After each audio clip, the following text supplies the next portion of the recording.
नमस्कार, मी मंजुषा टकसाळे. आपल्या या YouTube चॅनलमध्ये आपल्या सर्वांचं स्वागत आहे. आणि आपण या YouTube चॅनलवर बघणार आहोत मराठी व्याकरण. आता मराठी व्याकरण म्हटलं की सगळ्यात अगोदर आपल्याला आठवतं ते शुद्ध लेखन.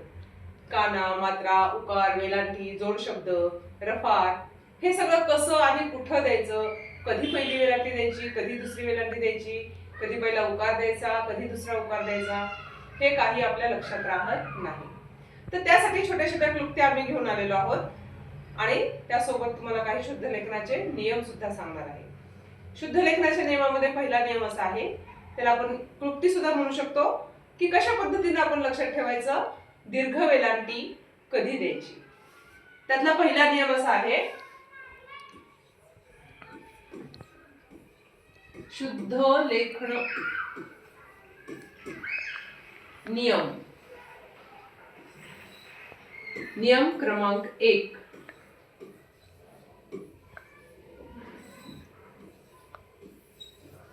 एकाक्षरी शब्द जर असतील तर त्या एकाक्षरी शब्दाला कायम दीर्घ वेलांटी किंवा दीर्घ उकार येतो. उदाहरणार्थ मी, ती, तू, पी, ही हे सगळे एकाक्षरी शब्द आहेत. पण ज्यावेळेस आपण एकाक्षरी शब्द लिहित असतो त्यावेळेस त्या एकाक्षरी शब्दांना कायम दीर्घ वेलांटी किंवा उकार येतो. तेच त्याच्या शेजारी जर आपण दुसरा शब्द काही लिहिला म्हणजे तिचा, तर ही दुसरी वेलांटी जी आहे ती काय होते, पहिली वेलांटी होते. तुझा,